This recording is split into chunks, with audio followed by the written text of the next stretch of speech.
नमस्कार बच्चों, मैं डॉक्टर रश्मि गोगर राजस्थान सरकार और वेदांता के CSR इनिशिएटिव की कक्षा में आपका स्वागत करती हूँ। इसके टेक्निकल पार्टनर है मिशन ज्ञान।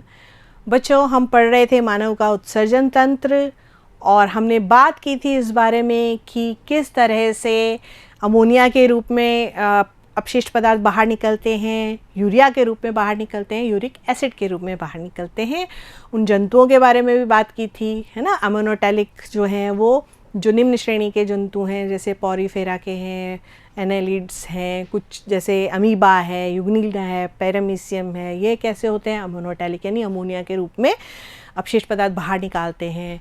फिर यूरिया की बात की थी, तो जो स्तनधारी हैं ज़्यादातर वो सारे के सारे कैसे होते हैं, यूरियोटैलिक होते हैं। और जो पक्षी वगैरह हैं या रेप्टाइल्स हैं वो कैसे होते हैं, वो यूरिकोटैलिक होते हैं, यानी यूरिक अम्ल के रूप में अपना अपशिष्ट पदार्थ शरीर से बाहर निकालते हैं। और जो अंग इसमें कार्य में आते हैं, जो मानव की बात जब करते हैं हम कि मानव का उत्सर्जन तंत्र कौन सा होता है, तो उसमें हमने बात की थी वृक्क के बारे में, है ना, कि सेम के बीज के आकार के वृक्क होते हैं और रेड कलर के होते हैं।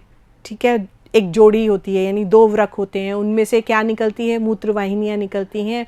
मूत्रवाहिनियाँ कहाँ जाती हैं, मूत्राशय में जाती हैं और मूत्राशय से मूत्र मार्ग द्वारा मूत्र बाहर विसर्जित कर दिया जाता है। तो ये पूरी बात हमने पिछले वीडियो में पढ़ ली थी और साथ में दो प्रश्न दिए थे आपको, तो आशा है आप लोगों ने उसके आंसर दे दिए होंगे। तो जल्दी से वो कॉपी ले आइए आप जिसमें आपने आंसर लिखे हैं। तो हम देख लेते हैं आपके आंसरों के बारे में कि आपने सही लिखे ये आंसर्स या नहीं। वृक्क श्रोणी किसे कहते हैं? तो मूत्रवाहिनी जो है वृक्क में स्थित जो उसका प्रारंभिक पार्ट है, जो बताया था कैसा होता है, कीप के जैसा होता है ना, उसमें से ही निकलती, बाद में ये सकरा होता जाता है। तो ये जो कीप वाला पार्ट होता है ये क्या होता है आपका, ये क्या कहलाता है, वृक्क श्रोणी या पेल्विस पार्ट कहलाता है। प्रोटोजोआ, पॉरीफेरा, एनालिड्स ये सारे के सारे क्या करते हैं, ये अमोनिया का उत्सर्जन करते हैं, इसलिए इनको अमोनोटैलिक बोलते हैं। और आज हम बात करेंगे वृक्क की आंतरिक संरचना के बारे में, यानी कि वृक्क जो है वो किस तरह से उसकी औतकी होती है, उसकी हिस्टोलॉजी कैसी होती है, उस बारे में हम आज बात करेंगे। तो वृक्क आपको जैसे कि मालूम है, जो वृक्क होता है वो कैसा था, सेम के बीज के आकार का होता है। उसका जो आउटर पार्ट है वो कॉन्वेक्स होता है और इनर पार्ट जो होता है वो कॉनकेव होता है, यानी अवतल होता है, बाहर वाला उत्तल होता है ना। और अब इसके आंतरिक संरचना की जब हम बात करेंगे तो ये दो पार्ट में विभक्त रहता है। दो पार्ट कौन से हैं? एक तो ये वलकुट, बाहर का ये जो पार्ट है ये वलकुट, ठीक है। और ये कुछ आपको पिरामिड जैसे ये ट्रायंगल्स दिख रहे होंगे, ये क्या हैं आपके, ये मध्यांश पार्ट, जिसको इंग्लिश में मेडुला कहते हैं। वलकुट को कहते हैं कॉर्टेक्स और इसको बोलते हैं मेडुला, ठीक है। तो ये दो पार्ट, इसके दो पार्ट स्पष्ट रूप से जो है उनमें ये विभक्त होता है। बात करेंगे पहले हम वलकुट की। तो ये भाग संपुट के नीचे होता है और मैलपीगी कार्यों के कारण ये कणिकामय दिखाई, इसमें मैलपीगी जो कणिकाएं होती हैं उसके कारण ये कैसा होता है, कणिका में दिखाई देता है, गहरे रेड कलर का होता है ये। और कुछ इसमें सक्रिय उभाग होते हैं जो बाहरी हिस्सों में, ये देखिए बाहरी हिस्सों में फंसे रहते हैं। ये देखिए, ये आपको दिख रहे होंगे, ये इस टाइप, ये देखिए, है ना, ये उभार होते हैं जो बाहरी हिस्से में फंसे रहते हैं। इनको क्या कहते हैं, इनको बर्टनी के स्तंभ कहते हैं। इनको क्या बोला जाता है, बर्टनी के स्तंभ, रीनल कॉलम्स ऑफ बर्टनी बोला जाता है। वलकुटीय भाग में वृक्क नलिकाओं के मैलपीगी काय, अब देखो वृक्क नलिकाओं के मैलपीगी काय समीपस्थ कुंडलित भाग और दूरस्थ कुंडलित हिस्से पाए जाते हैं, किसमें, वलकुटीय पार्ट में, इस पूरे वलकुटीय पार्ट में, ठीक है। किस तरह से पाए जाते हैं वो हम आगे इसकी संरचना और जो आएगी तो उसमें पढ़ेंगे। अभी आपको जो दो पार्ट हैं मेन, कॉर्टेक्स और मेडुला, उसके बारे में हम जानकारी लेंगे। फिर है मध्यांश पार्ट, यानी इनर पार्ट जो है। अब इनर पार्ट में ये आप देखिए, ये कैसा होता है, पिरामिड के जैसा होता है ना, मैंने आपको बताया ना। इनमें ही क्या होती है, वृक्क नलिकाओं के हेनली रूप और संग्रह नलिकाएं पाई जाती हैं। मध्यांश के बाहरी हिस्से में धंसे वलकुटीय भाग के कारण मध्यांश में शंक्वाकार उभार दिखाई देते हैं, जिन्हें पिरामिड्स कहते हैं। ये देखिए, इसका एक पार्ट दिखाया हुआ है, ये पिरामिड के जैसा दिख रहा है, ठीक है ना। और इसका फिर एक अगला पार्ट दिखाया हुआ है ये बड़ा करके। पिरामिड एक प्याले नुमा जो है गुहा में अवस्थित होता है, जिसे क्या कहते हैं, कैलिक्स कहते हैं। ये देखिए यहाँ पर आप देखिए कैलिक्स जो है किस तरह से ये आपका ये जो कैप्सूल है ये यहाँ पर ये रीनल पेल्विस हो गया आपका, ये कॉर्टेक्स है, ठीक है, ये आपका कॉर्टेक्स हो गया, ये आपका मेडुला हो गया, ठीक, ये आपका हो गया कैलिक्स पार्ट। ये जो है ये धसा हुआ है ना ये पार्ट, ये देखिए ये पार्ट क्या हो गया आपका कैलिक्स पार्ट होता है, ठीक है। कैलिक्स संयुक्त होकर के पेल्विस में, ये पेल्विस है आपका, पेल्विस पार्ट आपको बताया था ना जिसको वृक्क श्रोणी बोलते हैं, है ना, जहाँ से मूत्र जो है मूत्रवाहिनी फिर आगे जाती है, ये स्टार्टिंग पार्ट है मूत्रवाहिनी का, ठीक है ना, ये पेल्विस पार्ट है। ये कैसा कीपनुमा होता है, इस तरह से ये कीपनुमा होता है ना।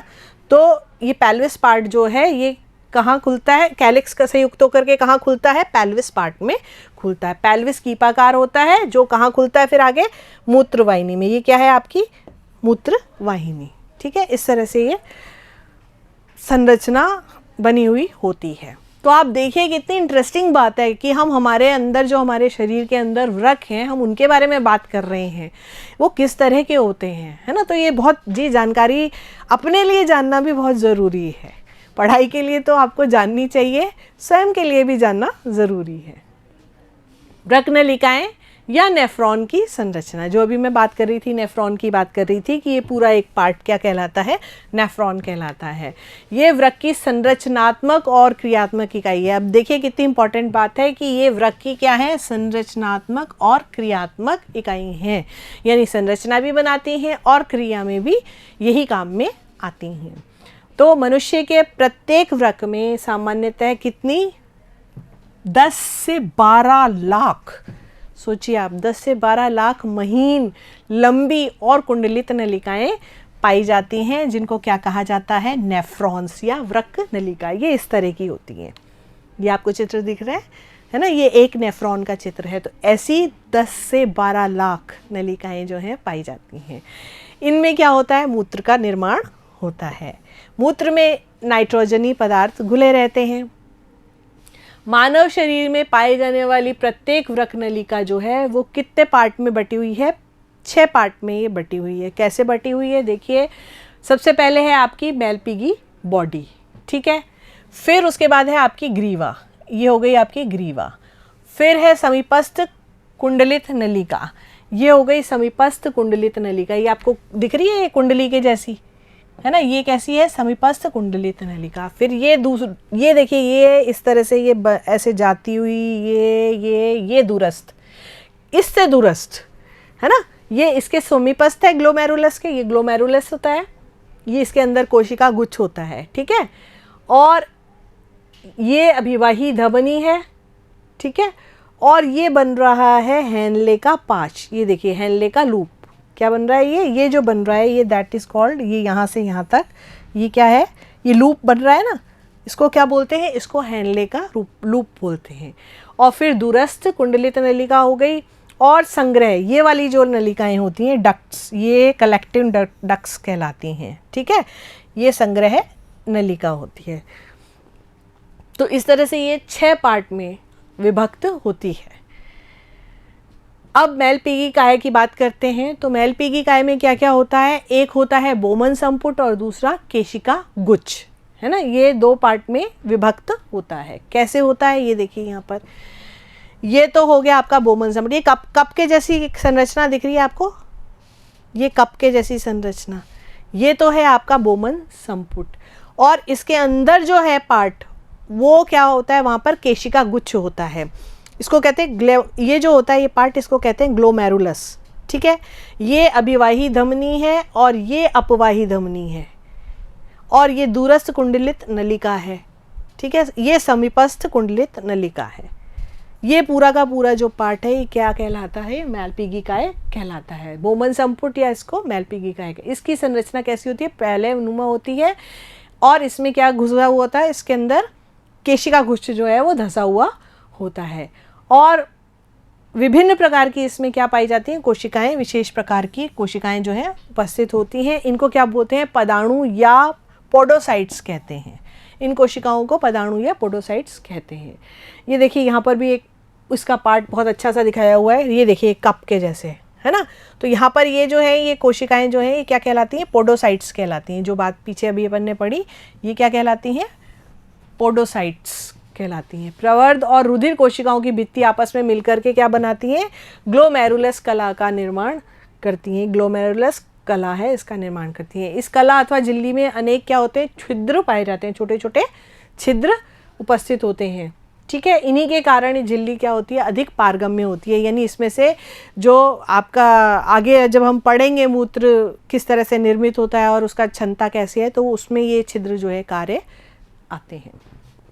दूसरा है आपका केशिका गुच्छ, ठीक है। एक था आपका बोमन संपुट मैलपीगी काय में, एक था बोमन संपुट और दूसरा था आपका केशिका गुच्छ।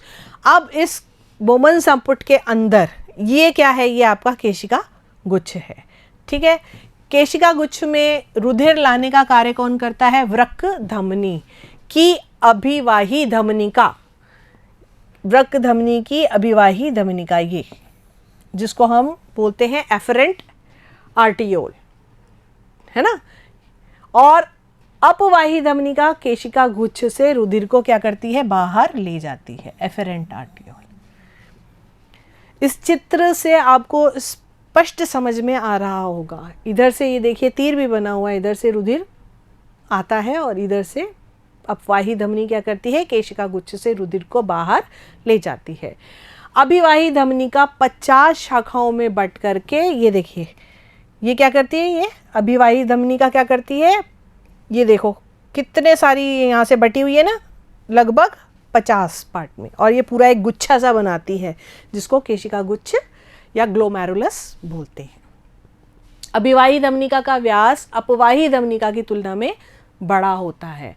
देखिए आप यहाँ पे भी दिख रहा है, इसमें भी पता चल रहा है इसका व्यास बड़ा है, इसका छोटा है, ठीक है।